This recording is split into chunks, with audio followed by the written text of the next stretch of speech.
And you've just heard Sam Concepcion sa kantang Diwata. Narinig mo lang yan sa programang Kita Kits sa GV. Kasama pa rin ang inyong nakitirang DJ. My name is DJ Joey Boy at nakatuto ka pa rin sa GV 99.9, Your Good Vibes.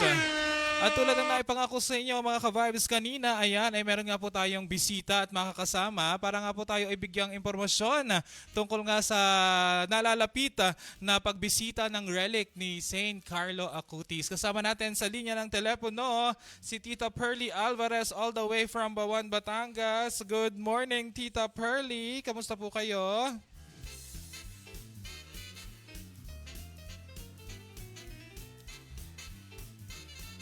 Hello, Tita Pearly. Hello, Narinig Tito mo na ba Pearly. ako? Naririnig mo na ba ako?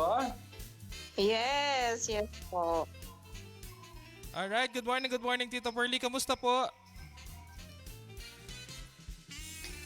Okay naman po, mabuti naman po ang aming buhay ngayon.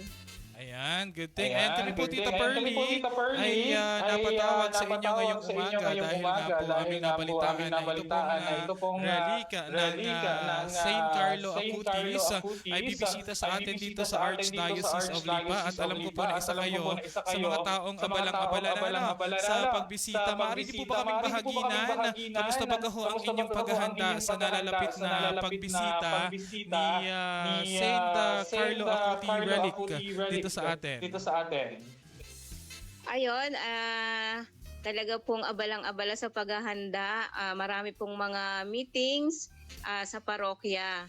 At ganoon din po dito po sa chapel ng proposed parish of Saint Carlo Acutis. Ngayon po ay kararating lang nga po namin at kami po ay galing dun sa aming chapel. Nagkabit po kami ng mga banderitas at mga flag. Wow, alright.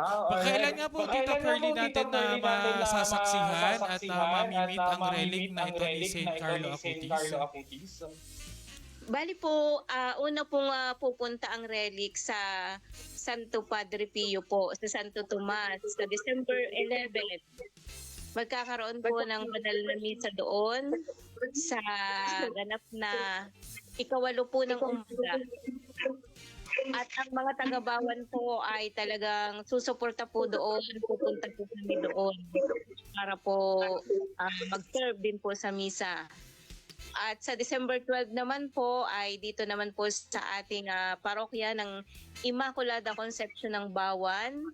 Ito po ay dadaan muna sa proposed parish ng Saint Carlo Acutis dito po sa May Catalina Lake. Mhm. Mga alas 6 po ng umaga.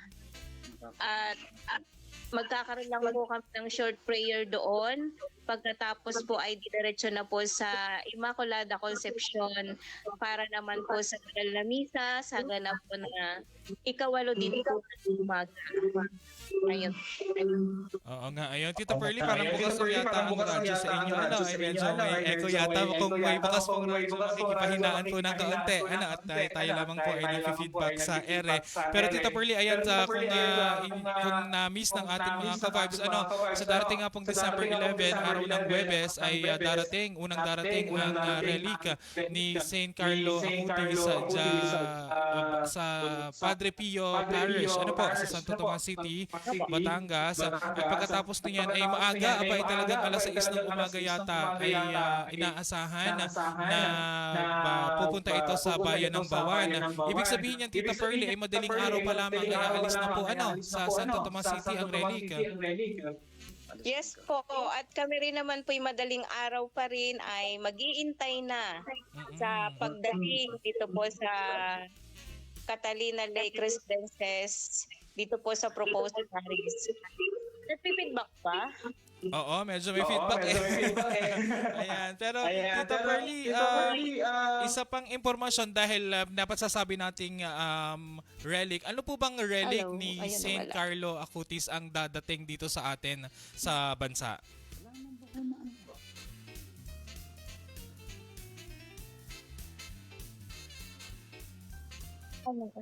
Hello, Tita Pearly, naririnig mo ba ako? Hello po. Ayan, Tita Pearly, ang akin pong question ay nasasabi po natin na relic ni Saint Carlo Acutis. Ano nga pong relic ito ni Saint Carlo Acutis ang bibisita sa atin dito sa Batangas? Ayun, ito po ay yung pericardium. Ito daw po yung bumabalot sa puso na ni Saint Carlo Acutis. Ito po yung dadating, kaya ito po ay first class relic ang dadating po dito po sa atin. Oo, first class relic ang ginagamit nating term, Tita Pearly, kapag yung mismong bahagi ng katawan ay nanggaling mismo sa santo. Ano? So ibig sabihin na ito talagang Yes po. bahagi ng katawan ni Saint Carlo Acutis. At para sa mga ka-vibes natin na hindi nakakakilala kay Carlo Acutis, Tita Pearly, maaari mo ba kaming bahaginan? Kasi parang medyo bagong santo ito. Ano, hindi natin ito nakikilala masyado o parang bago sa pandinig ng mga Katoliko nating tagapakinig ngayong umaga. Maaari nyo ba kaming bahaginan ng kaunting background tungkol kay San Carlo Acutis? Yes po, si Santo Carlo po ay millennial saint kung tawagin. Kasi siya po ay batang naging santo. At sa edad po, ipinanganak po siya noong 1991 Mm-mm. at namatay po siya noong 2006. Ayun po. Oo, ay talagang 15 years old po siya nung siya po ay mamatay. At siya po ay naging santo dahil po sa kanya pong napakalaking debosyon sa mga himala ng Eucharistia. Yun, bilang kabataan, ginamit po niya ang social media para po ipakita sa mga tao ang himala ng Eucharistia. At talaga po inilaan po niya ang kanyang buhay sa pagpapahayag. Siya po ay simula ng mag-communion sa edad na 7 taon, araw-araw po siyang sumisimba para po tanggapin ang banal na katawan at tugo ng atin pong Panginoong Hesus. Ayun po. At dahil po sa kanyang napakalinis na puso, ang kanya pong mga panalangin ay agad pong dinidinig ng ating Panginoon. Kaya po marami pong himala ang nangyayari sa paghingi po ng tulong sa kanya pong panalangin. Nakaranas na rin po kami ng himala dito po sa proposed parish ng Saint Carlo Acutis noon pong araw ng canonization niya. Wow. Meron po siyang himala na pinagaling. Ang isa pong talagang may karamdaman doon sa araw po na yun. Wow, talaga namang nakakapangilabot, parang tumaas bigla ang aking balahibo. Maaari niyo po ba kaming bahaginan pa ng information about doon sa himala ni San Carlo Acutis, Tita Pearly, doon sa mismong araw ng canonization ni San Yes Carlos? po. Yes po. Siya po ay si Mary Joy Mirasol Himan. Siya po ay noong panahong yun ay dapat po magpapa-schedule ng operasyon kasi siya po ay nalaman ng mga doktor na ang kanya pong kaliwang bato ay wala na daw pong function at ang kanan naman pong bato ay may malignant na bukol na kailangan po ang urgent operation. So ayun po ay biglang-bigla at dahil po naman ay malakas ang pasyente, nagtatrabaho, nalaman lamang po kasi kailangan ang medical dahil medyo na-promote po sa trabaho. At yun po, parang biglang gumuho ang mundo ay hindi po pamangkin ko po siya. Hindi po natin malaman kung anong gagawin. Naghahanap po kami ng magiging donor po ng bato noon. At saka po, syempre ay malaki pong pera ang kailangan, kaya po agad ay talagang hanap ng pera. Ngayon, inimbita ko po siya doon sa St. Carlo Acutis, September 7, yun po'y canonization, at sila po'y pumuntang mag-anak. Huwebes po, after nung canonization, nagpunta po kami sa National Kidney Institute para po pag-schedule ng operasyon na po. Pero ito po yung narinig naming sinabi ng doktor na yung sinasabing malignant na kailangan ng urgent operation ay namamagang laman lamang daw po. at Wow. hindi kailangan ng operasyon. At yun naman pong kaliwa niyang bato ay meron pa naman daw pong ilang porsyentong nagpapanksyon. Mhm. Kaya po talagang para pong kami nabunutan ng napakalaking tinik sa dibdib Mhm. dahil ang sabi po ng doktor ay no need na po ang operasyon.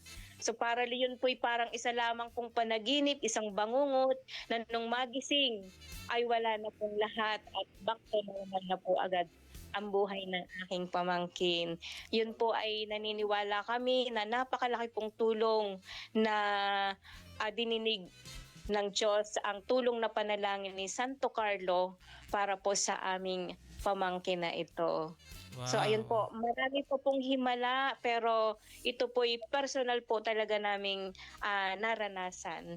Oo, Siya po'y buhay na patotoo. buhay na patotoo talaga namang kaya kitang-kita ika nga kitang ng dalawa nating mga mata at ramdam mismo personal encounter ng mystery at yan talaga ang ang lakas ng pananalangin, Tita Pearly. Talagang ang panalangin ay kapag hindi tinigilan ay talagang sinasagot sa tamang panahon. Amen. Amen Amen. po. Ayan, praise the Lord. Maraming salamat, Tita Pearly. O siya, Tita Pearly, hindi ko na kayo masyadong aabalahin dahil alam ko pong kayo busy-busy ngayong araw at kailangan pa magpahinga. Dahil marami pang gawain sa mga susunod na araw. Nasa inyo po ang pagkakataon para imbitahan yung ating mga listeners sa buong Southern Luzon tungkol nga po dyan sa pagbisita. At saka, maaari nyo rin po pala kaming bigyan ng kaunting impormasyon dahil nga po itong si San Carlos Acutis ay magkakaroon ng simbahan. Diyan sa Bawan, Batangas, ay saan po ba ito matatagpuan? Yes po, una-una po ako po yung nagpapasalamat sa oras na inyo pong ibinigay sa amin para po kami nga po ay makapag-imbita. Kasi ito pong pagdating ni Santo Carlo, ng relic po ni Santo Carlo dito sa parokya ng Bawan, ay talaga pong aming ipinag-iimbita. So ito po ay dadaan lang nga po dito sa proposed parish ni Saint Carlo Acutis. Dito po ito matatagpuan sa May Catalina Lake Residences po. Mhm. Dito, Makinao 1, Bawan, Batangas. Ito po ay may mga pumupunta na po dito, dumadayo na po dito. At meron po kaming misa dito na regular na po, tuwing Mhm. ikapito ng umaga, tuwing linggo po. Yun po ay tuloy-tuloy na po ang pagmimisa namin dito. Bagamat ito po ay hindi pa po talagang nasisimulan, ang pinagmimisahan pa lang po namin ay chapel, pero ito po ay sabi po ng aming mga pari ay as soon as possible na po. Pagka dating po ng relic ay maaari na pong mauumpisahan sa mga siguro po ngayon pong mga dadating na taon na po. So ayun po, kaya kayo pong lahat ay amin pong inaanyayahan. Sana po ay ipaglaan po ninyo ng oras dahil gusto din po naming maranasan ninyo kung ano po yung nararanasan naming kaligayahan dito. Na mapalad po kami na sa Pilipinas po ay ito po'y kauna-unahang parokya na itatayo na sa pangangalaga po ni Santo Carlo Acutis at tunay po na talagang nararanasan po ang mga himala at pagpapagaling ng Panginoon. Muli po, December 12 po, dito po sa Immaculada ng Concepcion ng Bawan, alas 8 po ang misa at after po ng Mass ay meron pong pagpapahalik o veneration po. Kayo pong lahat ay amin pong inaanyayahan, lalo na po ang may mga karamdaman. Talaga pong dahil sa kalinisan po ng kalooban ni Santo Carlo Acutis, ang kanya pong panalangin ay agad pong dinidinig ng ating Panginoon. So ayun po, at yun naman pong sa Santo Padre Pio din po sa December 11, ay kayo din po ay amin pong inaanyayahan doon. Ang taga-Bawan po ay pupunta din po doon para doon po ay makiisa din po sa gaganaping banal na misa, sa ganap din pong 8 ng umaga. Ayun po. Ayan, maraming salamat po, Tita Pearly. Ay baka po kayo may mga nais batiin. Ayan, i-shout out at papasalamatan sa nasa inyo po ang pagkakataon. At baka may mga additional information po kayo na gusto ninyong ibahagi para sa ating mga tagapakinig ngayong umaga. So, ayun po, salamat po. Ay di gusto ko pong batiin ang akin ng mga kasama din ang akin pong asawa, si Boji Alvarez. At saka, syempre, ang mga kasamahan po namin sa Santo Carlo Acutis Proposed Parish na talaga pong abalang-abala. Umaga't hapon po ay talagang nandoon po para po maghanda po. At ganoon din po ang amin pong mga kasamahan sa Immaculada Conception Parish na ganoon din po ay iba yung paghahanda din po ang ginagawa. At yun po, yan. Sa pangunguna nga po pala ng aming kura paroko, si Father Carlo Magno Ilagan, at ang katulong po niyang pari, si Father Dakila Ramos. So ayun po, kaya po ang buong bawan po ay talaga pong naghahanda at nagagalak para po sa pagdating ng relic. At maraming salamat po sa inyong lahat. Thank you, Joey. Maraming salamat din po, Tita Pearly, sa inyong oras ngayong umaga. At tayo po ay magkikita sa darating na Biyernes dahil ako po ay pupunta dyan sa ating proposed parish of St. Carlo Acutis. Maraming salamat po at magandang umaga, Tita Pearly. Thank you. Magandang umaga. There you have it, mga vibes. Nakasama natin si Tita Pearly Alvarez. Siya nga po ay isa sa miyembro ng Extraordinary Ministers on Holy Communion at isa nga rin po sa abala sa paghahanda sa pagbisita ng relic ni St. Carlo Acutis. At dahil dyan, mga ka-vibes, tuloy-tuloy lang tayo sa ating OPM tugtugan. Sa pagbabalik ni DJ Joey Boy, babasahin ko na po ang inyong mga mensahe. Kaya naman sa mga gusto magpadala ng mga mensahe ay mag-text lamang po sa ating number na 0926-079-8708 o naman kaya ay magpadala ng mensahe sa ating official Facebook page na GV99.9 FM. Pakinggan natin si Stel, mga ka-vibes, sa kanyang kantang Anino. Dito lamang yan sa programang Kita Kits sa GV. Only here on your number one good vibes station. We are GV99.9, your good vibes.